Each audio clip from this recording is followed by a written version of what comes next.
Соңғы кездері атыраулық полиция қызметкерлері өкілеттілігін асыра пайдаланып, уақытша қамауға алғандарды ұрып соғып, істемеген қылмысын мойындатуға күш салуға әрекет ету сияқты заң бұзушылық деректері көбейді. Жазаға іліккендері де бар, алайда құқық қорғаушылардың азаматтардың құқын аяқ асты етуі толастар емес. Мәселен, өткен аптада ғана 3 полицейдің қамауға алынғаны, тағы 2 тәртіп сақшысының түрмеге қамалғаны туралы хабарлаған болатымыз.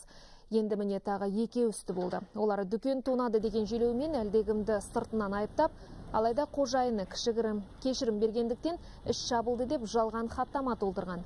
Іс жүзінде күдіктінің бұл ұрлыққа мүлде қатысы жоқ. Тоналған дүкен иесі оны көрмеген және ешкімге кешірім жасамаған болып шықты. Сот Мақат аудандық ішкі істер бөлімінің тергеушісін қызмет өкілеттігін теріс пайдаланғаны, айғақтарды және жедел іздестіру материалдарын бұрмалағаны үшін кінәлі танып, шартты түрде 2 жыл мерзімге бас бостандығынан айыру жазасын тағайындады.